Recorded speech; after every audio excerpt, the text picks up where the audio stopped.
দেখছেন এটেন নিউজ। আপনাদের সবাইকে আমন্ত্রণ জানাচ্ছি আমাদের প্রতিদিনের নিয়মিত আয়োজন হ্যাপেনিং পয়েন্টে, পাওয়ার্ড বাই কাজী অ্যান্ড কাজিটি। আপনাদের সাথে আছি আমি রুমিতা ইসলাম।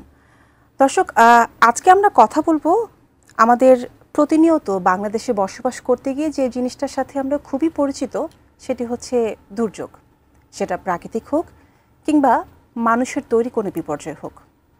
সাম্প্রতিক সময়ে ফেনীর বন্যা, রানা প্লাজার ট্র্যাজেডি কিংবা পুরান ঢাকার চুরিহাট্টার আগুন কিংবা কিছুদিন আগে মাইলস্টোন স্কুলে যে ট্র্যাজেডি হয়ে গেল, এই সব কিছুর জন্য কিন্তু হচ্ছে আমাদের প্রতি বছরই কোনো না কোনো খবরের জন্য প্রস্তুত থাকতে হয়।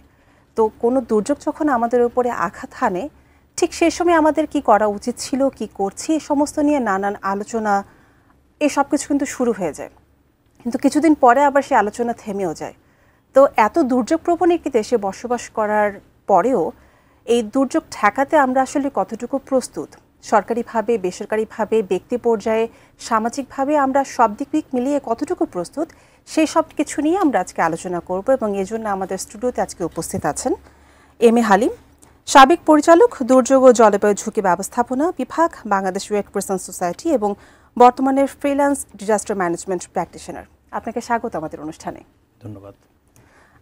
শুরুতেই হচ্ছে কথা বলবো হচ্ছে মাইলস্টোন ট্র্যাজেডি নিয়ে, যেটা জাস্ট কিছুদিন আগেই হচ্ছে আমরা দেখলাম এবং এটার ফলাফল কিন্তু আমরা এখনও ভোগ করছি। কারণ অনেক মানুষ কিন্তু এখন পর্যন্ত বার্ন ইনস্টিটিউটে চিকিৎসাধীন আছেন। এর মধ্যে অনেক বাচ্চা, অনেক বড় মানুষ যারা আছেন, অভিভাবক, স্কুলের স্টাফ, তারা আমাদের ছেড়ে চলেও গেছেন। তো এরকম কোনো ঘটনা যখন ঘটে তখনই কিন্তু তৈরি হয় যে এইরকম দুর্যোগে আমরা আসলে কতটুকু প্রস্তুত, আমাদের যে দুর্যোগ ব্যবস্থাপনা সেটা আসলে কতটা কার্যকর। মাইলস্টোন স্কুলের ঘটনা দিয়ে যদি আপনাকে প্রশ্ন করি, এরকম কোনো ঘটনায় আমরা আসলে কতটুকু কার্যকর প্রতিরোধ ব্যবস্থা গড়ে তুলতে পেরেছি, আসলে প্রতিকার ব্যবস্থা? ধন্যবাদ। আপনি নিজেই বলেছেন যে বাংলাদেশ একটি দুর্যোগপ্রবণ দেশ, সেটা ন্যাচারাল হোক বা ম্যানমেড হোক, আমরা প্রতিনিয়তই এটার অভিজ্ঞতার সম্মুখীন হচ্ছি। আর রিসেন্ট যে দুর্ঘটনাটা ঘটলো মাইলস্টোন স্কুলে, সেখানে আপনি দেখেন যদিও হতাহতের সংখ্যা অনেক, সেটা কোনোভাবেই ক্ষতিপূরণ করার নয়, কিন্তু জায়গাটা কিন্তু অল্প। একটা ছোট্ট একটা স্কুলের একটা কর্নারে এই দুর্ঘটনা ঘটেছে। তো ক্যাজুয়ালিটিস অবশ্যই একটা দুঃখজনক বিষয়, কিন্তু আমাদের সুন্দর দুর্যোগ ব্যবস্থাপনা পদ্ধতি আছে, মেকানিজম আছে। আমি জানি না আপনি শুনেছেন কিনা যে আমাদের ডিজাস্টার ম্যানেজমেন্ট ল আছে 2012, দুর্যোগ ব্যবস্থাপনা স্থায়ী আদেশাবলী, যেটাকে আমরা সংক্ষেপে এসওডি বলি, 2019 আছে। সেখানে কিন্তু এই ধরনের দুর্যোগে কার কি রোল, সেই রোলগুলো, কার কি ভূমিকা, সেগুলো স্পষ্ট বলা আছে।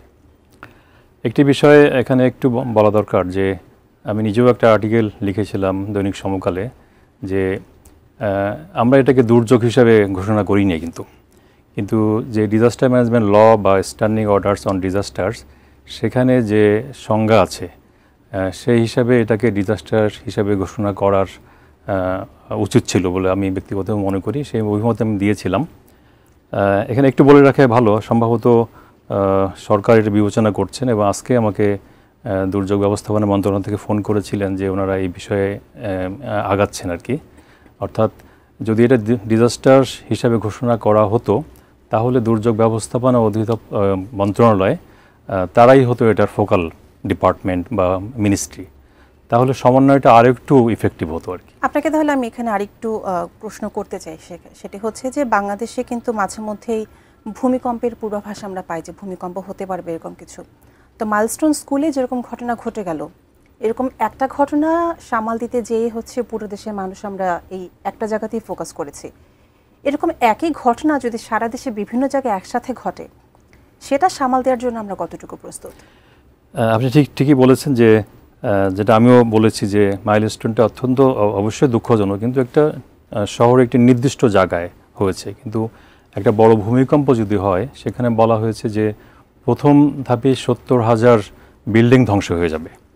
তো সেই ক্যাপাসিটি আমাদের কতটুকু আছে সেটা নিয়ে প্রশ্ন আছে।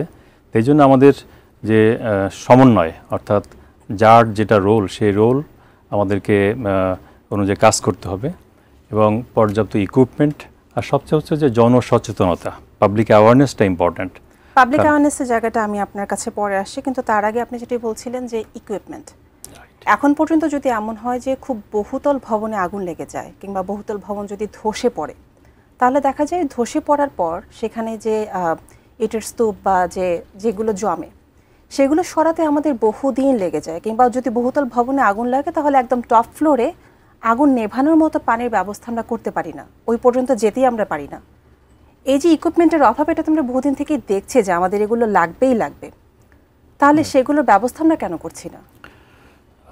আপনি ঠিকই বলেছেন যে আমি যদি গত বছরের যে বেলি রোডের যে অগ্নি দুর্ঘটনার কথাই ধরি বা রানা প্লাজার কথা ধরি, এই একটি দুর্ঘটনা দিয়ে আপনাদের কত দিন লেগেছে সেই যেটা ধ্বংসস্তূপকে সরাতে।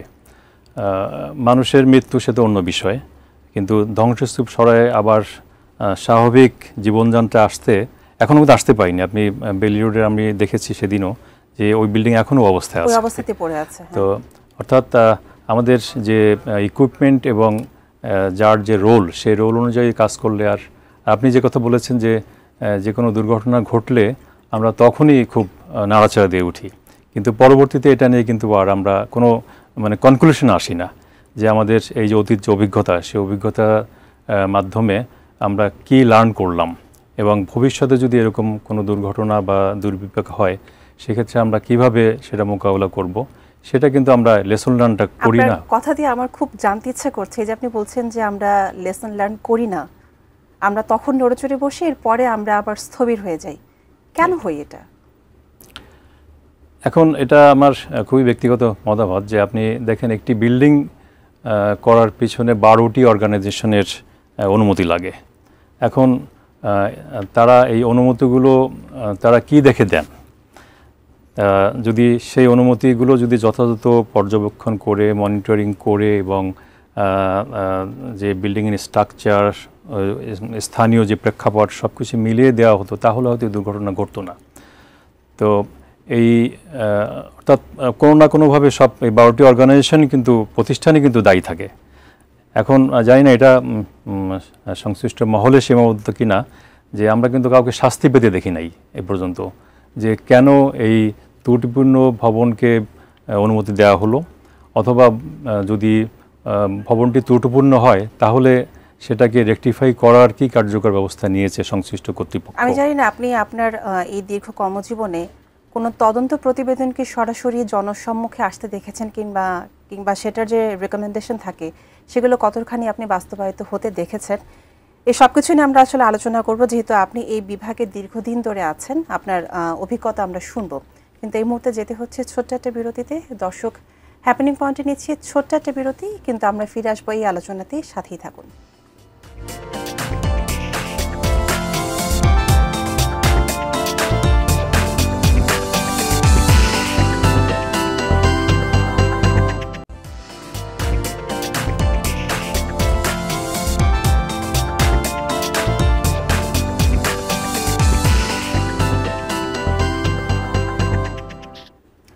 দর্শক, আবার আমন্ত্রণ জানাচ্ছি হ্যাপেনিং পয়েন্টে, পাওয়ার্ড বাই কাজী অ্যান্ড কাজডি। আমরা কথা বলছিলাম বাংলাদেশ একটি দুর্যোগপ্রবণ দেশ হিসেবে যে কোনো দুর্যোগে আমরা আসলে কতটুকু প্রস্তুত সেটি মোকাবেলা করতে, দুর্যোগের আগে, দুর্যোগকালীন সময় কিংবা দুর্যোগের পরবর্তী সময়। আমরা আমাদের অতিথির সাথে যে কথাগুলো বলছিলাম সেটি হচ্ছে যে 12টি প্রতিষ্ঠান আপনি বলছিলেন যে সার্টিফিকেট দিয়ে থাকে যে কোনো ইনফ্রাস্ট্রাকচার তৈরির আগে। তো আমার এখন যেটি প্রশ্ন হচ্ছে, এই ডিজাস্টার ম্যানেজমেন্টের ক্ষেত্রে বিভিন্ন সেক্টরের যত মানুষজন আছেন যারা হচ্ছে বিভিন্ন বিষয়ে মতামত দিয়ে থাকেন, এই 12টি সেক্টরের বাইরে যারা কাজ করেন, আপনার মতো যারা আছেন, যারা এক্সপেরিয়েন্সড মানুষ, যারা এই বিষয় নিয়ে পড়ালেখা করেছেন, যাদের জ্ঞান আছে, তাদের মতামতকে আমরা কতটুকু প্রাধান্য দিচ্ছি, তাদের মতামতকে আমরা কতটুকু এই ডিজাস্টার ম্যানেজমেন্টের ক্ষেত্রে ইনকর্পোরেট করছি? খুব একটা জটিল প্রশ্ন, কারণ আমাদের সরকারি ব্যবস্থাপনায় আসলে যে স্টেক হোল্ডারদের সঙ্গে যে কনসালটেশন, এটা অনেক ক্ষেত্রে হয় না। আসলে 12টি প্রতিষ্ঠানই মনে করেন যে এটা তাদের নিজস্ব এখতিয়ার, এখানে অন্যদের সঙ্গে আলাপ করার কিছু নাই। কিন্তু ইগো কাজ করে প্রতিষ্ঠানগুলোর মধ্যে, সেরকম কিছু একটা বলতে পারেন, অথবা ওরকম আপনার কোনো সমন্বয়হীনতার অভাব আছে আর কি। সেই জন্য কিন্তু একসময় বলা হতো যে আমরা বলি যে ওয়ান স্টপ সার্ভিস। এখন ওয়ান স্টপ সার্ভিস হলে কারণ একটা অর্গানাইজেশনকে কোনো একটা স্ট্রাকচার করতে 12টা প্রতিষ্ঠানে যেতে হয়, সময় নষ্ট হয়, আর্থিক বিষয়টা আছে। ওয়ান স্টপ হলে এই সময়গুলো বেঁচে যেত। প্লাস কনসালটেটিভ প্রসেসে যদি এই যে কোন কোন ক্রাইটেরিয়াতে একটা ভবন নির্মাণের জন্য পারমিশন দেয়া হবে সেগুলো হতো, তাহলে মনে হয় আরও একটু ভালো হতো। আপনার বিল্ডিং কোড আছে একটা, সেটা একটা কনসালটেটিভ প্রসেসে হয়েছে, কিন্তু বিল্ডিং কোড তো আসলে সেভাবে অ্যাপ্লাই করা হচ্ছে না। যদি সত্যিকারভাবে এই বিল্ডিং কোডটাকে মানা হতো তাহলে তো এই ভবন ধস হতো না, অগ্নি যে দুর্ঘটনা সেটা এতটা হতো না আর কি। তো ভবন ধস আর অগ্নিকাণ্ডের ঘটনা, যে কোনো ঘটনা যখন বাংলাদেশে ঘটে, আপনি তো রেড ক্রিসেন্টের সাথে মাঠ পর্যায়ে আপনার দীর্ঘদিনের অভিজ্ঞতা আছে কাজের। বাংলাদেশে মানে রিসেন্ট টাইমে আমরা যেটা দেখতে পাচ্ছি যে কোনো ঘটনা যখন ঘটে যাচ্ছে, মানুষজন যতটুকু সাহায্য করছে তার বাইরে বিশাল একটা অংশের মানুষ ফোন দিয়ে ছবি তুলছে, ভিডিও করছে, বা রাস্তা আটকে রাখছে, যেখানে হচ্ছে গিয়ে ফায়ার সার্ভিসের গাড়ি বা পুলিশের গাড়ি, সেনাবাহিনীর গাড়ি যারা উদ্ধার কাজে যুক্ত তারা যেতে পারছে না, অ্যাম্বুলেন্সের গাড়ি যেতে পারছে না সময় মতো। এই যে মানুষের মধ্যে অসহনশীলতা, এটার যে একটা জায়গা তৈরি হয়েছে নতুন করে, আপনার কাছে কি মনে হয় মাঠ পর্যায়ের অভিজ্ঞতা থেকে যে কেন এমন হচ্ছে? এটা খুবই দুঃখজনক যে দর্শনার্থীর ভিড় বেশি, যারা সার্ভিস দিবে তার চাইতে দর্শনার্থীর ভিড় বেশি। এতে করে সার্ভিস দিতে ব্যাঘাত সৃষ্টি হচ্ছে। সেই ফায়ার সার্ভিস বলেন, রেড ক্রিসেন্ট ভলেন্টিয়ার বলেন, বা অন্যান্য যারা আইন শৃঙ্খলা বাহিনী আছে, তাদের যে দায়িত্ব পালনে কিন্তু একটা চরম ব্যাঘাত ঘটছে আর কি। এই জন্য আমরা সবসময় বলি যে এই যে ক্রাউড কন্ট্রোল, এটা শুধু শহরে না, আমরা যখন গ্রাম বা গ্রামাঞ্চলে রিলিফ দিতে গিয়েছি রেসপন্সের কাজে, তখনও দেখেছি যারা বেনিফিশিয়ারি তার সাথে বেশি আছে সব উৎসুক জনতা। তো এই জন্য আসলে মানুষকে সচেতন হতে হবে, তাদেরকে দায়িত্বশীল হতে হবে, যাতে করে যারা সত্যিকারভাবে এখানে কাজ করবেন তারা যেন নির্বিঘ্নে তাদের দায়িত্বটা পালন করতে পারেন। আর একটি বিষয় আপনি বলেছেন যে এখন এই মানুষ সার্ভিস দেওয়ার চাইতে মোবাইলে ছবি নেওয়াটাকে বেশি মনে করছে, যে আমি একটা কিছু মেমোরি রাখি এরকম একটা। তো সেটা বড় না, নির্বিঘ্নে সার্ভিস দিবে যারা, তাদেরকে সুযোগ করে দেওয়াটা হচ্ছে গুরুত্বপূর্ণ, এবং সেই জন্য সবার সচেতনতা দরকার। এবং এক্ষেত্রে হচ্ছে আমরা যেহেতু হচ্ছে প্রযুক্তির সময়ে বসবাস করছি এখন, তো বাংলাদেশে এরকম জরুরি সহায়তা ব্যবস্থায় প্রযুক্তির ব্যবহারকে যথেষ্ট পরিমাণে বাংলাদেশে আছে কিনা, যেমন বিভিন্ন app, satellite, real time warning system, এই সমস্ত কিছু বাংলাদেশে এখন কতটুকু ডেভেলপড? আমাদের আপনি মাঝখানে একটি কথা বলেছেন যে ওয়ার্নিং সিস্টেম, যেমন আমাদের সাইক্লোনের ক্ষেত্রে আর্লি ওয়ার্নিং সিস্টেম বেশ এস্টাবলিশড। ফ্লাডের ক্ষেত্রে অতটা না, কিন্তু শুরু করা হয়েছে। তো এখন যেহেতু মডার্ন টেকনোলজির যুগ, তো এখন এই যেমন আমি বলছি যে ভূমিকম্পের ক্ষেত্রে যেটা হতে অনেক দেশেই আছে, যে একটা আধা ঘন্টা সময় পাওয়া যায়, একটা ভূমিকম্পর আগে যদি ওয়ার্নিং পেলে আধা ঘন্টা সময় পাওয়া যায়। এখন যদি আমরা টেকনোলজি ইউজ করে এই মোবাইল অ্যাপসের মাধ্যমে যদি সবার কাছে পৌঁছে দিতে পারি, অন্তত তারা তাদের নিজস্ব বিল্ডিং থেকে বের হয়ে আসতে পারে।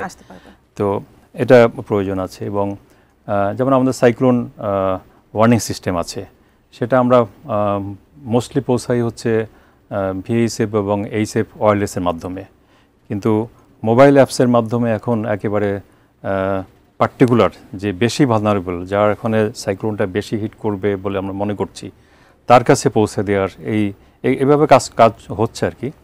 যেমন আমরা গত কয়েক বছর ধরে early action protocol, cyclone, flood এগুলো নিয়ে কাজ করছি।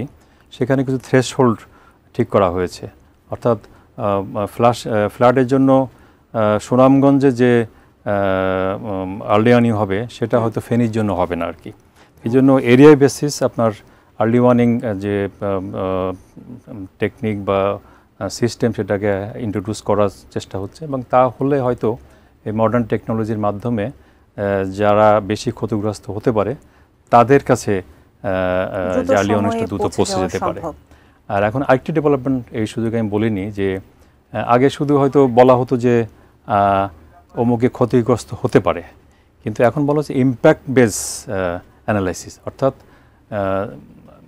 একটা কমিউনিটিতে 1000 পরিবার আছে, তাদের ক্ষয়ক্ষতি কীরকম হতে পারে সেটাকে বলা হচ্ছে ইম্প্যাক্ট বেস অ্যাসেসমেন্ট। তো সেটা হলে আমরা তার কাছে আগেই আমরা যেমন অ্যান্টিসিপেটরি অ্যাকশন, আমরা আরেকটি কনসেপ্ট গত কয়েক বছর ধরে চলছে, সেই কনসেপ্টের অধীনে যে তাদের কাছে অ্যাসিস্ট্যান্স বা সাহায্য আগেই পৌঁছে যাচ্ছে। অর্থাৎ টেকনোলজিক্যাল ডেভেলপমেন্ট অনেক হয়েছে এবং আরও অনেক হওয়ার বা ডেভেলপমেন্টের সুযোগ রয়ে গেছে আর কি। অবশ্যই আমরা আশা করব আপনি যে কথাগুলো আমাদের বলছিলেন সেই টেকনোলজির দিক থেকে, মন মানসিকতার দিক থেকে, সরকারিভাবে এবং ব্যক্তি পর্যায়ে সবভাবে সহযোগিতার মাধ্যমে আমরা আসলে ভবিষ্যতে যে কোনো দুর্যোগ আরও ভালোভাবে মোকাবেলা করতে পারবো। দর্শক, আমরা কথা বলছিলাম দুর্যোগ ব্যবস্থাপনা নিয়ে, সেটার নানা দিক নিয়ে আমরা কথা বলছিলাম। বাংলাদেশ যেহেতু দুর্যোগ প্রবণ দেশ, এরকম সব কিছু মোকাবেলা করেই আমাদের চলতে হবে, কিন্তু খেয়াল রাখতে হবে যে আমরা যাতে আমাদের সর্বোচ্চটুকু দিয়ে এটার মোকাবেলা করতে পারি এবং ক্ষয়ক্ষতি যাতে কম হয় সেদিকে খেয়াল রাখতে পারি। আবারও কথা হবে অন্য কোনো বিষয়। সেই পর্যন্ত ভালো থাকুন, সুস্থ থাকুন।